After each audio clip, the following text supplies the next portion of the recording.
Title: Inside Stony Mountain, Canada's gang-controlled prison. Help this channel grow. Like the video, leave a comment, and subscribe for more stories. This helps us a lot. Thank you. The story begins. A prison divided by colors.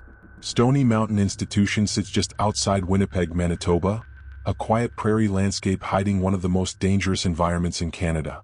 From the outside, the prison looks ordinary. Concrete walls, guard towers, razor wire glinting under cold prairie sun. But inside those walls, Stony Mountain operates under a reality few people truly understand. It is a prison divided by colors, symbols, and alliances, where gang loyalty matters more than anything else, and where violence can erupt without warning. This is not a relic of the past. This is modern Canada, and yet Stony Mountain has become one of the most gang-dominated prisons in the country. To understand Stony Mountain, you must first understand the territory inside. Unlike other prisons where inmates are scattered at random, Stony Mountain has invisible borders, unspoken rules that separate the prison by gang affiliation. These borders are so strong that officers say they can predict violence before it happens simply by watching who stands where, who walks with whom, who occupies which tables in the yard. The major forces inside are well known. The Indian Posse, the Manitoba Warriors, the Native Syndicate, and several independent crews tied to street-level crime in Winnipeg. Their histories stretch back decades into the city's gang culture, each group with its own colors, symbols, and leadership. When these groups collide inside a confined space, the results are explosive. Officers describe Stony Mountain with a single phrase: a prison controlled by gangs, not the staff. To a correctional newcomer, the institution looks familiar: cell blocks, common rooms, metal doors, cold hallways. But the moment they step onto a range, they feel the social structure that runs deeper than anything written in official reports. Every inmate knows the hierarchy. Every inmate knows the consequences of crossing it. The Prairie region has long struggled with gang recruitment, especially among Indigenous youth facing poverty, violence, and limited opportunity.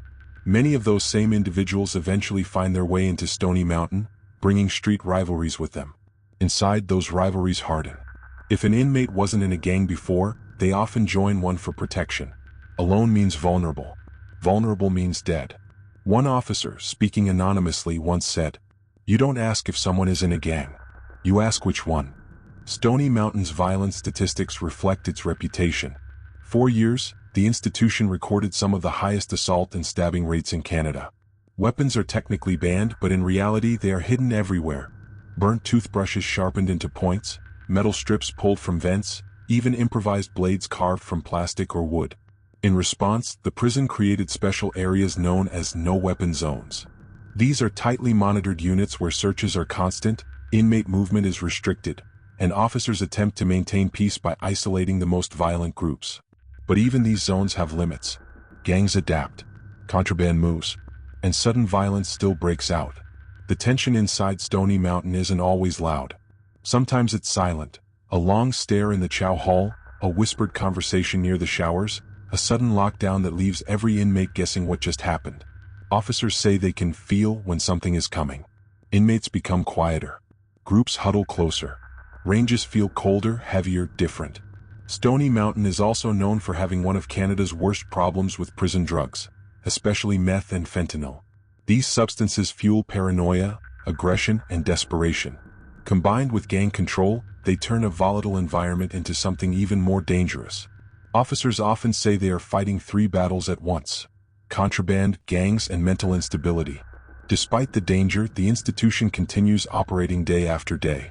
New inmates arrive. Others transfer out. Some return after parole failures. Life goes on in a cycle of tension and survival. What makes Stony Mountain unique isn't just the violence, it's the way that violence shapes the entire structure of the prison. For many inmates, the gang isn't just protection. It's identity. It's belonging. It's power in a place where power means survival. For officers, it means working in an environment where they constantly monitor rival factions, decipher coded behavior, and step into situations that could turn deadly in seconds.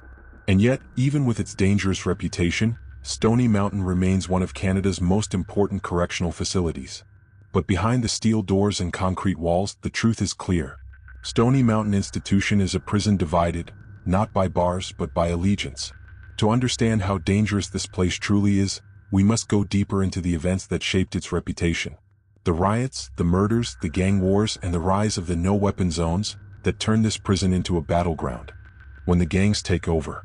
By the mid-2010s, Stony Mountain Institution had become a symbol of a problem that correctional staff across Canada quietly feared.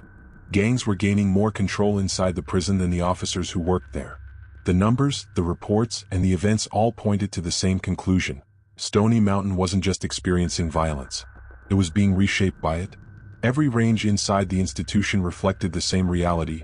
The Indian Posse controlled one area, the Manitoba Warriors another, the native syndicate operated through influence and secrecy, and unaffiliated inmates navigated the hallways like a battlefield, always watching, always listening, hoping to survive another day. In most prisons, violence comes in waves. In Stony Mountain, it comes in cycles, predictable to anyone who has worked there long enough. A fight in the yard triggers retaliation in the cells. A confiscated phone leads to revenge on the range. A debt owed on the streets follows an inmate into the institution. And inside these walls, debts are paid with blood, not money. Officers learned to see the signs before the rest of the prison felt the impact. Inmates whispering more than usual. Groups gathering tightly in corners. Sudden requests for protective custody. A shift in who eats where, who walks with whom, who stops showing up to programs. One officer described it like this. Stony Mountain doesn't explode out of nowhere. It builds tension like a storm. The stabbings that shocked the nation. The turning point came after a series of violent attacks that made national news. Multiple inmates were stabbed in separate incidents. Some in broad daylight, some in high-security units designed to prevent exactly this type of violence. Each incident raised questions. How did the weapon get inside? How did the attack happen so quickly? Where are the blind spots? Investigators found that homemade weapons were everywhere. Toothbrushes melted into points. Scrap metal sharpened against concrete. Plastic trays broken and reshaped. Anything in the right hands could become lethal. One year, Stony Mountain reported one of the highest stabbing rates in all of Canada's prisons, even higher than some maximum security facilities. This was not normal, and it was not sustainable. Why no weapon zones exist? In response, officers created what became known as no-weapon zones. These weren't peaceful areas, far from it. They were ranges where violence was so common that officers implemented constant, intense searches. Inmates were monitored closely and moved under strict supervision. Nothing entered those ranges without being checked twice. Not clothes, not food trays, not even legal documents. But even these zones were imperfect solutions. Weapons still appeared. Attacks still happened. And control remained fragile. A correctional report described one zone as a temporary pressure valve in an institution overwhelmed by gang influence. The riot that no one saw coming. One of the most alarming events in Stony Mountain's recent history was a riot that erupted with terrifying speed. What started as a confrontation between two groups quickly escalated into a full-range disturbance. Furniture was smashed. Fires were set. Officers were forced to withdraw as inmates took control. Emergency response teams were deployed, and the entire prison was thrown into lockdown. When order was restored, investigators found the same pattern. Gang divisions, retaliation, contraband trafficking, overcrowding, and a system struggling to contain the violence. Drugs, territory, and power. Drugs, especially meth and fentanyl, played a major role in the escalating violence. Gangs used Stony Mountain as an extension of their outside operations. Phones were smuggled in. Debts were enforced. Territory inside the prison mirrored territory in Winnipeg. One inmate told investigators, "The prison is just another street. Same rules, same enemies, same consequences." When drugs entered the prison, everything changed. Inmates became unpredictable. Conflicts intensified. Debts multiplied. And violence followed. The cost to correctional officers. For the officers, working at Stony Mountain meant living in constant vigilance. They walked ranges knowing that at any moment a fight, attack, or riot could erupt. They escorted inmates who held grudges against rival gangs, or sometimes against the staff themselves. They worked inside ranges where they were outnumbered 15 to 1. Over time, the stress took its toll. Fatigue, injury, burnout, fear. Many officers transferred out. Others left the profession entirely. One officer said, "Stony Mountain changes you. You don't relax. You don't trust what you don't see. Every day feels like the day something could go wrong." A prison on the brink. As violence peaked, investigators and senior correctional leaders realized the truth. Stony Mountain Institution was overwhelmed. The gangs were too strong. The drugs were too abundant. The staff too thin. The layout too easy to exploit. The inmate population too divided. The solutions, more searches, more lockdowns, more segregation, were temporary fixes for a long-term problem. And the question now became, how do you regain control of a prison that may no longer belong to the system? When a system reaches its breaking point, by the time federal investigators turned their attention towards Stony Mountain Institution, the warning signs could no longer be ignored. The violence wasn't temporary. It wasn't unusual. It was systemic, woven into the fabric of the prison, shaping the daily lives of everyone inside it. For years, Stony Mountain had been known as a gang-controlled institution, but the full extent of the problem only became clear when reports surfaced showing repeat patterns: rising assaults, back-to-back stabbings, riots, drug trafficking, staff shortages, and the highest rate of inmate violence in Manitoba. The prison wasn't just struggling, it was overloaded, and the system that ran it was bending under the weight. A growing crisis. One internal review described Stony Mountain as an institution where violence outpaces capacity. This wasn't an exaggeration. Gang rivalries dominated every corner of the prison. Entire units had to be reorganized based on alliances and wars. Racial tensions added another layer of division. And corrections officers found themselves caught in between groups that didn't fear consequences because, inside these walls, consequences were simply part of the lifestyle. To understand how far the situation had spiraled, investigators interviewed inmates, officers, supervisors, and medical staff. They heard the same message repeatedly. We're losing control. The mental collapse of a prison. Lockdowns became so frequent that some inmates spent days, or weeks, confined to their cells. Programs halted. School and work units closed. Recreation yards emptied. Everything shut down except for the constant hum of tension running through the corridors. For some inmates, isolation fed their frustration. For others, it worsened mental health issues already amplified by drug withdrawal, trauma, or paranoia. Medical staff reported spikes in anxiety, increased aggression, extreme depression, prisoners refusing to leave cells out of fear, and an alarming rise in self-harm.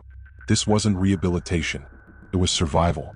A correctional psychologist described the environment as a closed ecosystem where violence has become normalized behavior. Staff in crisis. Correctional officers were hit just as hard. Every shift meant stepping into a range where nearly everyone belonged to a gang. Officers walked in pairs or groups. Even routine tasks, meal distribution, head counts, escorting inmates to medical, became dangerous. Some officers were attacked. Some were threatened. Many witnessed trauma that stayed with them long after their careers ended. Absenteeism skyrocketed. Burnout became routine. Transfers out of Stony Mountain increased every year. One officer confessed anonymously, "I've worked maximum security before, but nothing like this. When you're outnumbered and the gangs run the floor, you don't feel like you're in control. You feel like you're surviving." The federal investigation. The Correctional Investigator of Canada eventually launched a formal review, and what they found confirmed everything staff had been saying for years. Their findings included severe understaffing in high-risk units, poor communication between management and frontline staff, widespread gang dominance inside the ranges, contraband smuggling networks operating even during lockdowns, ineffective segregation strategies, inconsistent discipline and oversight, a drug crisis surpassing national averages. One report stated bluntly, "The institution lacks the organizational stability to control its inmate population." In simple terms, the gangs had more influence than the system designed to suppress them. Reforms in reality. In response, federal authorities enacted a wave of reforms. New leadership, increased hiring, specialized training for gang management, upgraded security equipment, more frequent searches, improved intelligence gathering, and expanded mental health support. Some units stabilized. Some gang conflicts cooled. The flow of contraband slowed, though never fully stopped. But the deeper problem remained. You can change policies, but you cannot erase years of violence and distrust overnight. Stony Mountain was not simply a failing institution. It was a reflection of external social realities: poverty, gang recruitment, addiction, and intergenerational trauma. When those issues intensified outside the prison, they intensified inside it. Stony Mountain today. Today, Stony Mountain Institution still operates, still houses dangerous offenders, still holds some of the most powerful indigenous gangs in Canada, and still faces violence, though reforms have reduced some of its most extreme outbreaks. But one truth remains: Even in a modern Canadian correctional system, there are prisons where authority is not guaranteed by uniforms and policy, but by power, allegiance, and fear. Officers describe the present-day institution cautiously. Calmer than before but unpredictable. Organized but still volatile. Improved but never safe. A prison defined by division. Stony Mountain's legacy is unique. Not because of its age. Not because of its architecture. But because it became a living map of gang territory. A place where colors, symbols, and alliances matter more than the concrete walls that contain them. And while reforms may help, the prison remains divided by lines no fence or policy can erase. Stony Mountain is more than a prison. It is a battleground shaped by history, violence, and the failure of a system struggling to contain what it once underestimated.